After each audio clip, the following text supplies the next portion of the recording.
Esta passagem diz respeito àquele vale de ossos secos que Deus mostrou a Ezequiel. Ezequiel 37, de 1 a 14. Veio sobre mim a mão do Senhor, e ele me levou no Espírito do Senhor, e me pôs no meio do vale que estava cheio de ossos.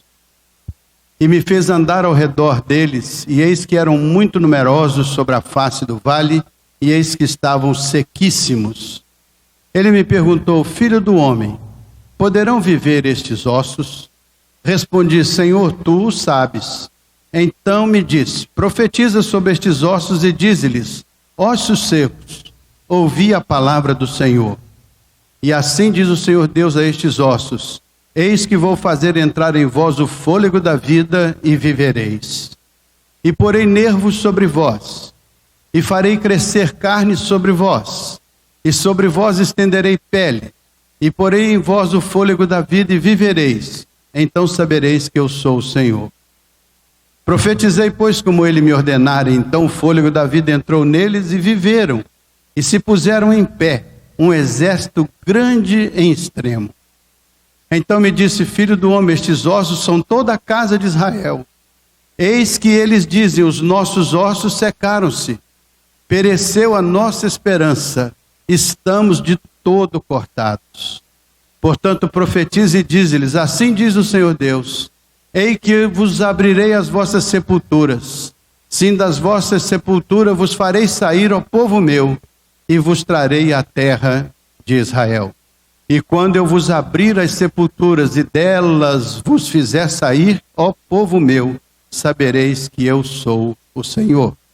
E porei em vós o meu espírito. Observe que é espírito com letra maiúscula. Lá atrás ele fala em fôlego da vida, aqui ele fala em espírito com letra maiúscula. E porei em vós o meu espírito, e vivereis, e vos poreis na vossa terra, e sabereis que eu, o Senhor, o falei e o cumpri, diz o Senhor.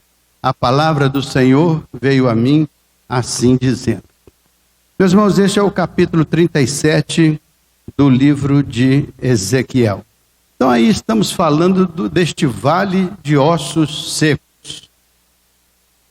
Que o Senhor pegou o profeta pela mão e deu uma volta com ele por sobre este vale e disse: observe estes ossos secos. E então o Senhor faz uma pergunta para ele: poderão esses ossos reviver, profeta? E o profeta disse: Senhor, eu não sei, mas tu sabes. Ele disse: então profetiza sobre eles. Profetiza para que eles voltem e retornem à vida. E ele profetizou, e eles retornaram à vida. E então o Senhor disse: este vale de ossos secos que você acaba de ver, estes simbolizam a casa de Israel, que teve suas esperanças quebradas, sua fé abalada, sua vida entristecida, porque eles estavam, sabe onde? Escravos na Babilônia. E esta é uma palavra que Deus manda Ezequiel dizer para eles: vocês vão sair da escravidão da Babilônia e vão voltar para Israel, para a terra da promessa. E esse é o tema da nossa mensagem hoje, retornando à terra da promessa. Quero que você abra aí no Salmo 137, nos versos de 2 a 6. Salmo 137. Olha o que diz aí o Salmo 137. Às margens dos rios de Babilônia nós nos assentamos e choramos, lembrando-nos de Sião. Nos salgueiros que lá havia penduramos as nossas harpas, pois aqueles que nos levaram cativos nos pediam canções, e os nossos opressores nos pediam que fôssemos alegres, dizendo: entoai-nos um dos cânticos de Sião. E nós respondemos: como poderíamos haver de entoar um canto do Senhor, se estamos presos nessa terra estranha? Se eu de ti me esquecer, ó Jerusalém, que se resseque a minha mão direita. Apegue-se ao fundo do meu queixo a língua. E se eu não me lembrar de ti, e se eu não preferir a ti sobre todas as outras demais coisas, disse então o salmista. que eles estavam fazendo? Lá na Babilônia, eles sentaram nas margens do rio e eles começaram a chorar de saudade de Sião. Você já sentiu saudade de alguma coisa que passou na sua vida e parece que nunca mais vai voltar e era tão importante e tão especial para você? Você já experimentou uma perda grande na sua vida? Já experimentou uma perda que trouxe sobre você uma profunda tristeza, uma sensação de prejuízo incalculável? Já sentiu isso? Já viu alguém ao seu lado sofrer amargamente, dolorosamente, por causa de uma perda? Seja uma perda da saúde, seja a perda de um relacionamento, seja a perda de um ente querido, a perda de um emprego, a perda de uma oportunidade, qualquer forma de perda. Já sentiu a dor? Aqueles irmãos perderam a sua liberdade, foram cativos desde Jerusalém para a Babilônia. E eles sentaram lá às margens do rio e começaram a chorar. E eles disseram que eles fizeram uma coisa que é símbolo de uma profunda tristeza. Eles pegaram suas harpas e as penduraram no salgueiro. Salgueiro é uma árvore. Penduraram as suas harpas no salgueiro. Penduraram seus instrumentos musicais nas árvores. Significa que eles se recusavam agora de cantar, de louvar. A alegria fugiu dos seus corações, fugiu dos seus lábios. E eles estavam ali tristes, curtindo a perda da sua casa em Jerusalém, da sua habitação em Jerusalém, mas não habitação física, mas o seu lugar de origem, a sua identidade, a sua nacionalidade. Agora eles eram escravos, quando antes eles eram livres. Então lá eles estavam chorando, e eles disseram, olha que coisa triste que eles disseram.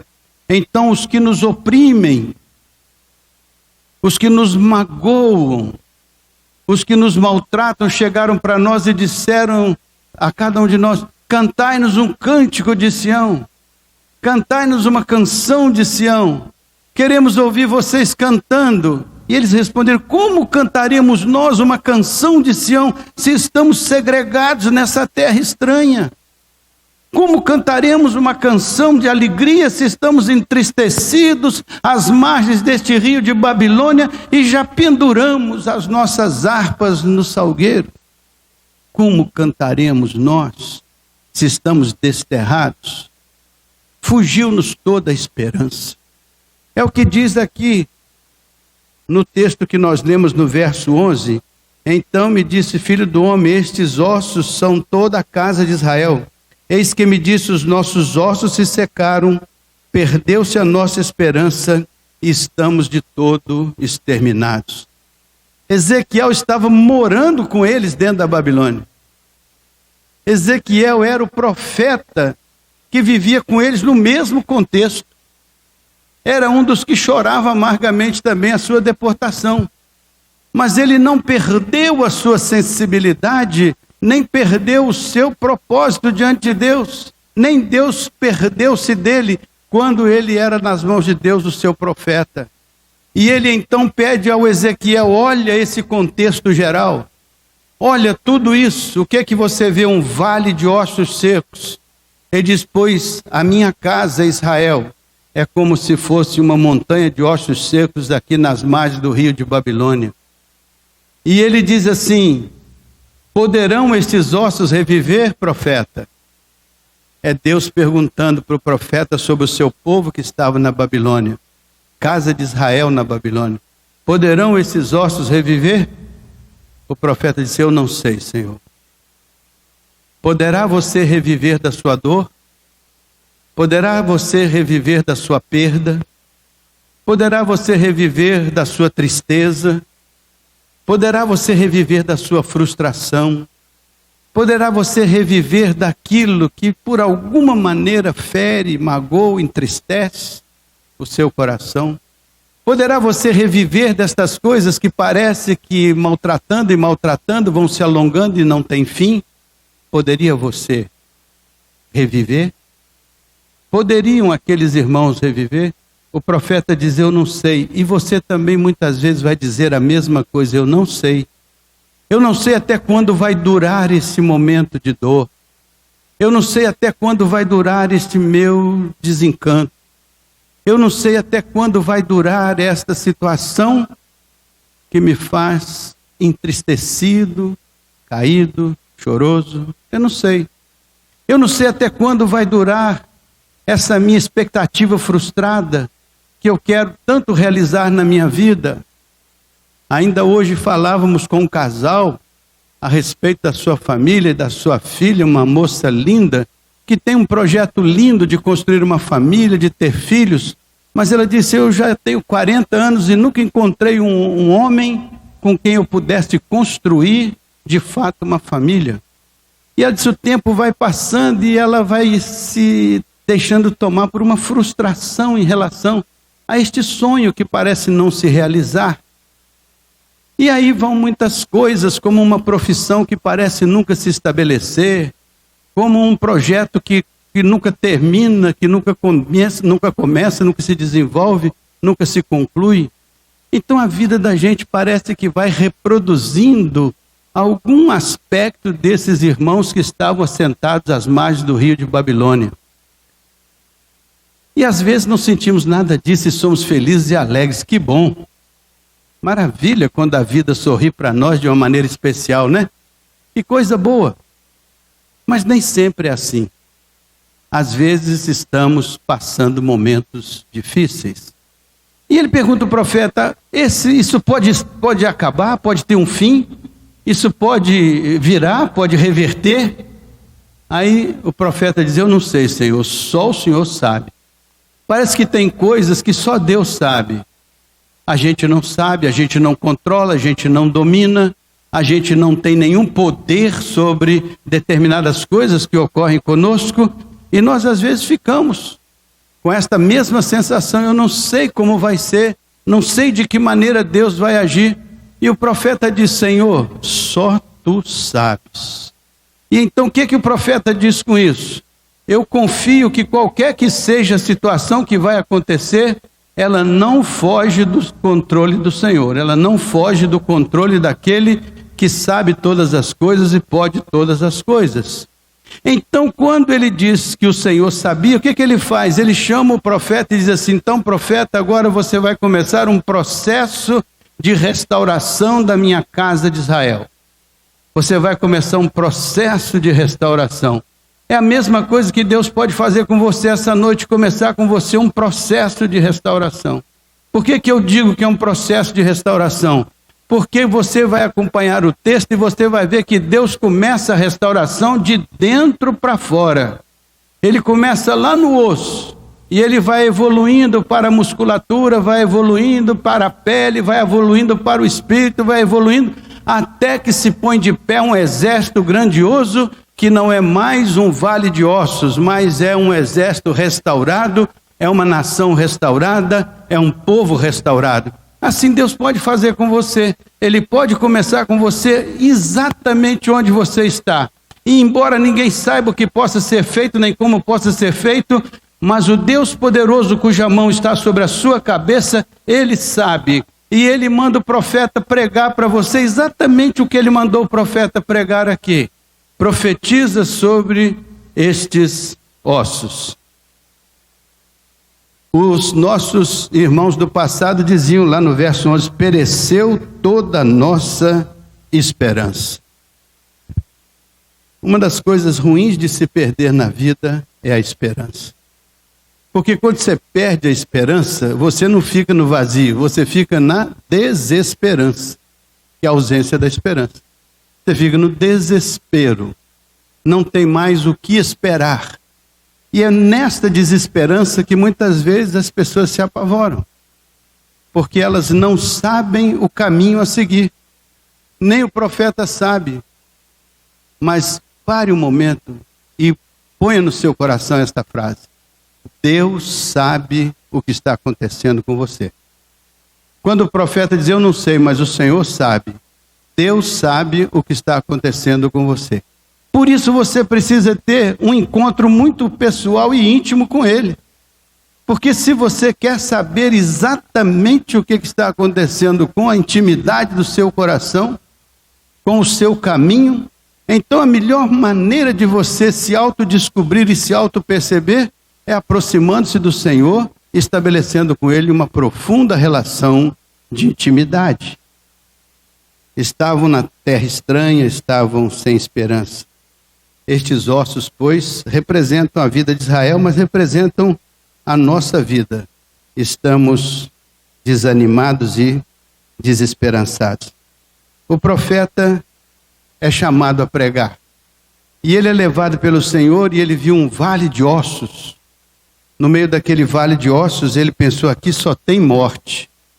Aqui só tem destruição. Aqui não tem nada que aparentemente possa se tornar vida.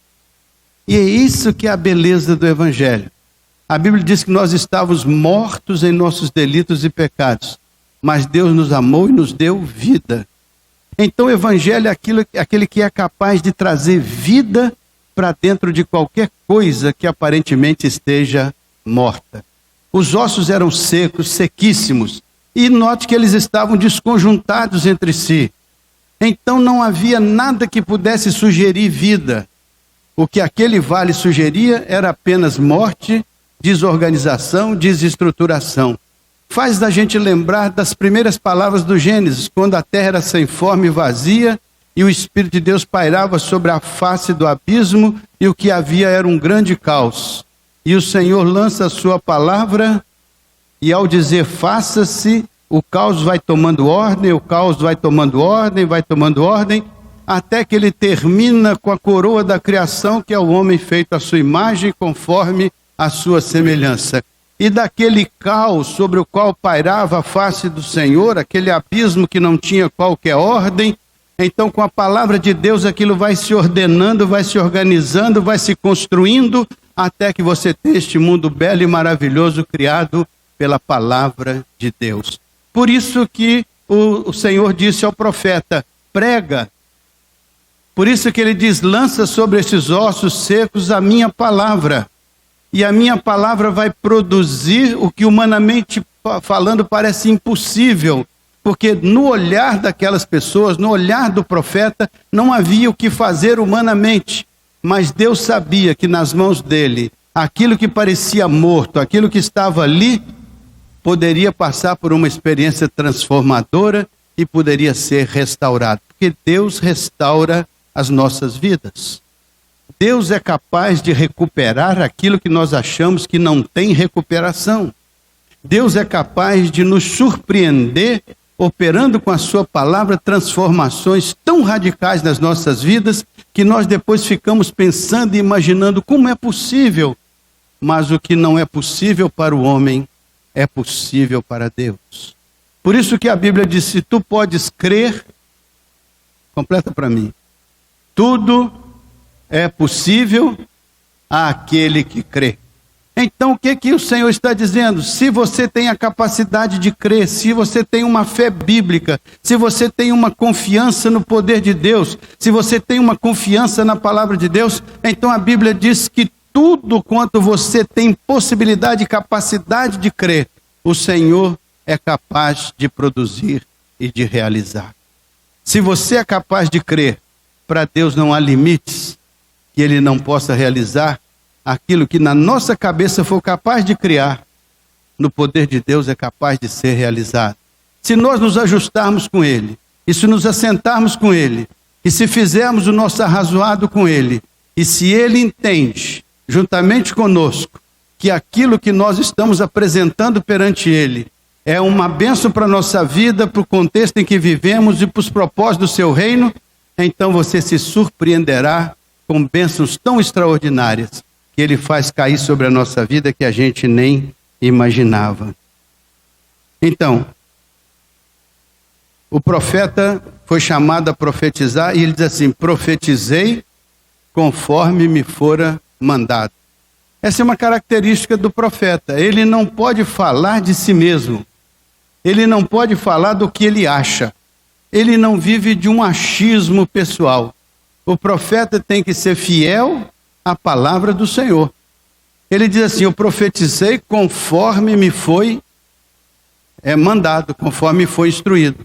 Então é muito importante que a gente, ao ouvir o profeta, que a gente o ouça na condição de um mensageiro de Deus, mas que a gente tenha a sensibilidade de avaliar se o que ele está pregando é compatível com a palavra de Deus. Porque no passado nós teríamos talvez dificuldade quando a Bíblia ainda não era escrita, mas hoje que nós temos a palavra de Deus escrita, hoje que nós temos o texto no qual podemos basear nossa pregação, aí podemos fazer aquilo que o Espírito Santo diz. A Bíblia diz que nós pedimos a Deus que nos guie, e o Espírito Santo então é o elemento divino que vai nos guiar, e a Bíblia diz que ele nos guia em toda a verdade, e a Bíblia diz que ele utiliza a palavra de Deus, que é a verdade. Então o Espírito nos guia em toda a verdade, sendo a palavra de Deus a verdade.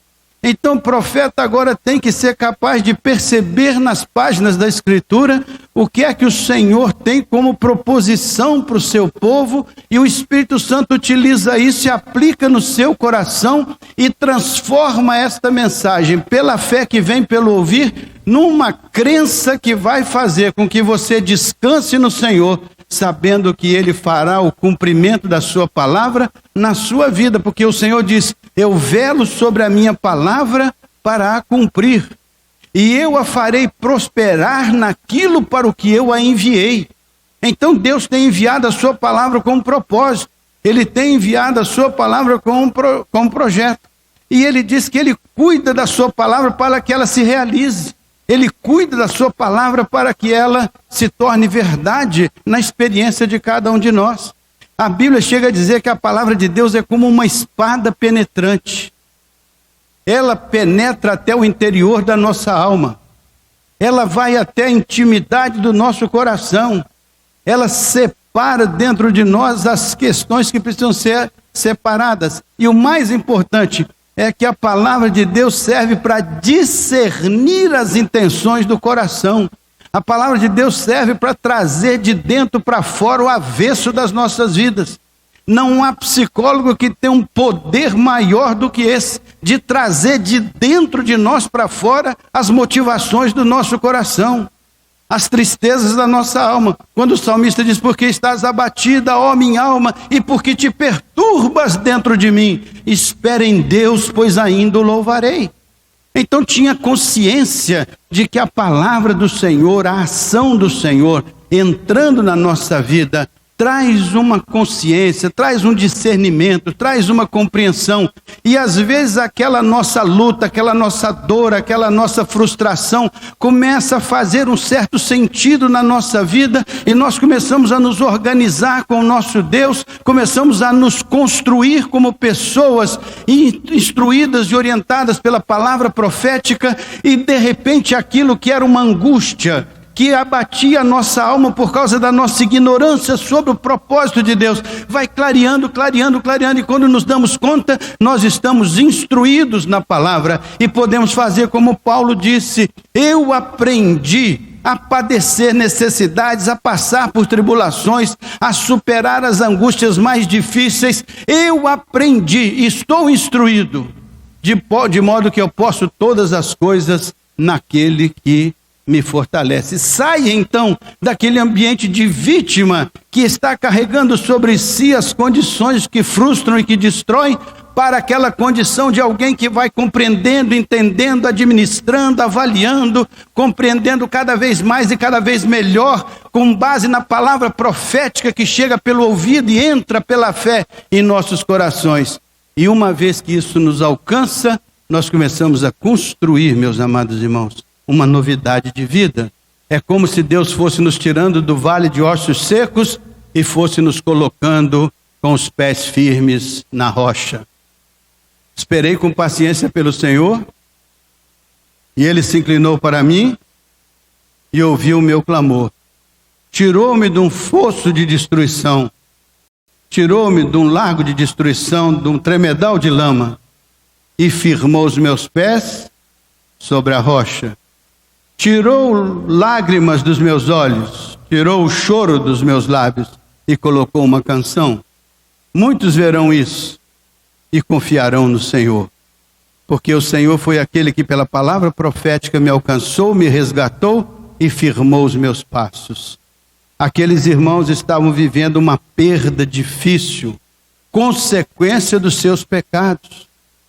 E agora Deus, por compaixão, manda o profeta lá falar com eles que o sofrimento tinha chegado ao fim, que a casa de Israel, que era apenas um vale de ossos secos, agora ia experimentar uma restauração, ia começar uma experiência nova, que ele mesmo ia operar. E sabe qual foi o final daquele projeto? Quando tudo estava restaurado do ponto de vista da pregação do profeta, aí o profeta termina a sua obra de pregar, de fazer aquela reconstrução daquela vida, daquela casa, daquela vida que estava abatida. Termina naquele momento. Qual foi a cereja do bolo? Qual foi a última coisa que foi feita naquela restauração? Foi quando o Senhor coloca o seu Espírito com letra maiúscula e dá para aquele exército que estava ali, de pé, mas lhe faltava a unção do Espírito. E agora Deus coloca o seu Espírito e diz: está restaurada a casa de Israel. É assim que Deus faz conosco. A palavra de Deus vai trabalhando conosco. Nossos vales de ossos secos vão se removendo, e à medida que a palavra de Deus vai nos alcançando, vai nos restaurando de dentro para fora, até que chega ao clímax dessa restauração. É quando o Senhor nos enche do seu Espírito e começa a produzir no nosso coração o fruto do Espírito, alegria, paz, domínio próprio, temperança, fé, né? Começa a produzir isso. E isso vai substituindo o medo, a frustração, a agonia, a dificuldade, vai nos fazendo viver uma novidade de vida. É a palavra de Deus que nos leva para este momento. É o poder da palavra de Deus que nos alcança, nos transforma. E o Espírito Santo que vem como elemento final dessa restauração para nos conduzir nos eternos caminhos do Senhor. Por isso que a Bíblia fala sobre a igreja, que de certo modo é um símbolo da casa de Israel. Já viu a palavra de Deus como diz? Todos nós, olha, preste atenção nesse texto. Todos nós fomos batizados no Espírito Santo, formando o corpo de Cristo, do qual ele é cabeça. Todos nós fomos batizados no corpo de Cristo, no Espírito Santo, dentro da igreja, dentro da comunidade, dentro desta comunidade mística que é o corpo de Cristo, do qual ele é cabeça.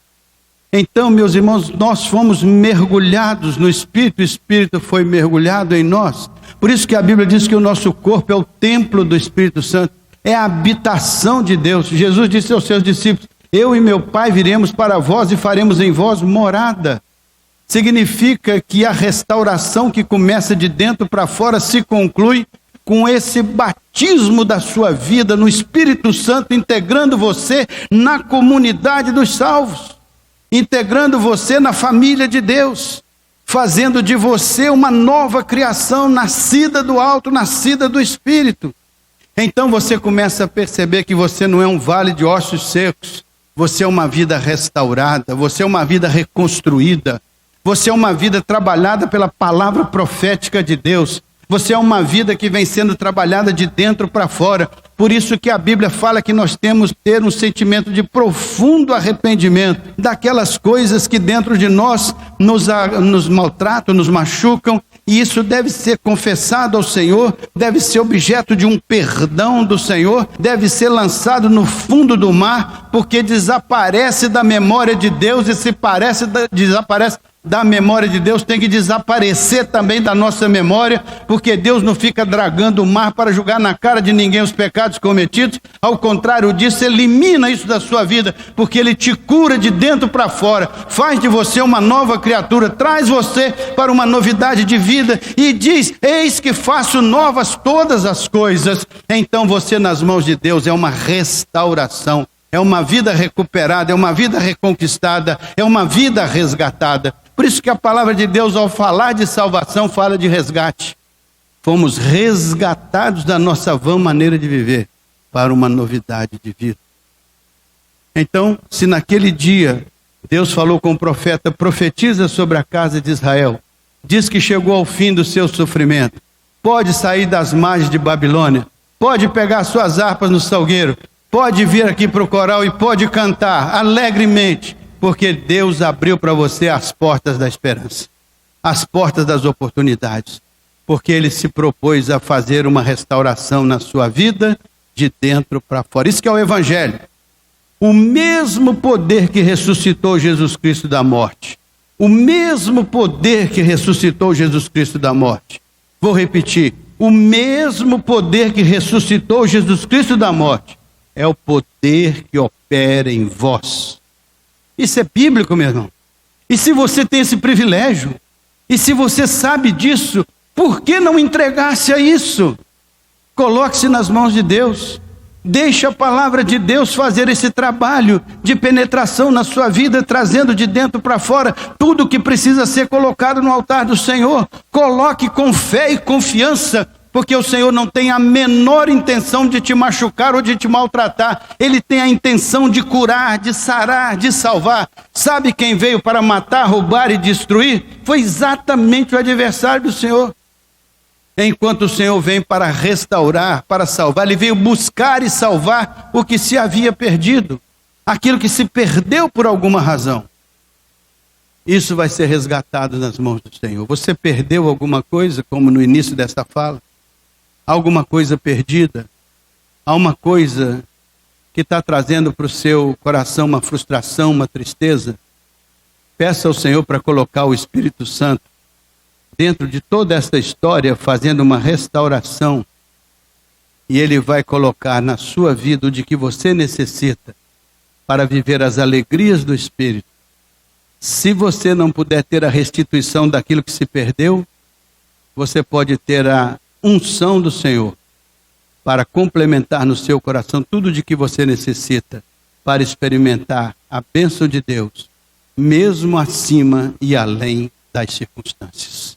Você pode, porque Deus prometeu e Ele não mente, Ele é fiel. E Ele pode fazer muito mais do que você imagina ou do que você pensa. Se alguma coisa ficou para trás e Deus não a está restaurando, é porque ela deve ficar lá atrás. Como Paulo diz, portanto, as coisas que ficam para trás devem ficar para trás. Deixando as coisas que para trás ficam, prossigo para o alvo da soberana vocação de Deus em Cristo Jesus. Isso é a promessa de Deus. Então, se a casa de Israel que estava lá, desterrada, chorando, pendurando suas harpas no salgueiro, teve esta proposta de Deus para que o profeta fosse lá e pregasse uma palavra de restauração, e de fato ele trouxe da Babilônia e reconstruiu a casa de Israel. Então, se Ele fez isso no passado, Ele é o mesmo ontem, hoje e eternamente. Ele pode fazer por você hoje. A palavra profética continua a mesma. A promessa de Deus continua a mesma. O Senhor ama aqueles que se aproximam dele. Os que de madrugada me buscam, me encontrarão. Mas pode buscar durante o dia, que também não é difícil encontrá-lo, se você o busca de todo o coração. Diz a Bíblia, buscar-me-eis e me achareis, quando me buscardes de todo o vosso coração. Esse é o caminho. Se fizermos isso, vamos logo, logo tirar as nossas harpas do salgueiro. Vamos logo, logo tirar os nossos dons das prateleiras. Vamos trazer tudo para aqui e vamos criar aqui uma grande louvação. E o nome do Senhor será glorificado. E todos os dias voltaremos para casa plenos de alegria. Porque grandes coisas fez o Senhor por nós, por isso estamos alegres. Não é assim? Vamos orar? Temos um hino final, enquanto os irmãos chegam, nós vamos orar, agradecendo a Deus porque Ele nos deu a bênção de podermos acreditar na palavra profética de Deus que nos conduz vitoriosamente acima e além das nossas circunstâncias. Vamos orar. Bendito Deus, nosso Pai, te agradecemos porque em alguns momentos ficamos entristecidos por perdas, sofrimentos, desconsiderações, angústias, crises, feridas, tantas coisas. Mas, ó Deus, sabemos que o Senhor tem uma palavra profética para nós, uma palavra que nos manda reviver dos ossos secos, uma palavra que vem fazendo um trabalho de dentro para fora, uma palavra que vem coroada com o Teu Espírito Santo, que faz com que nos coloquemos de pé como um exército valoroso. Ó Deus, abençoa as nossas vidas em particular, abençoa a vida desta igreja, Senhor, desta comunidade, abençoa a vida daqueles que nos visitam esta noite, que todos possamos sair daqui com a certeza de que o Senhor nos restaura. Se alguma coisa precisa ser mudada, o Senhor pode mudar. Se alguma coisa precisa ser transformada, o Senhor pode transformar. Se alguma coisa precisa sair para que a cura chegue, que assim nós sabemos que o Senhor pode fazer. Por isso, nesta noite, colocamos nossas vidas no Teu altar e fazemos isso de coração aberto, de coração sincero, porque cremos que a Tua palavra é a verdade e que o Teu Espírito há de nos guiar nesta palavra até que tenhamos a plena realização da Tua vontade em nós e através de nós. Ó Deus, esta é a nossa oração em nome de Jesus. Amém.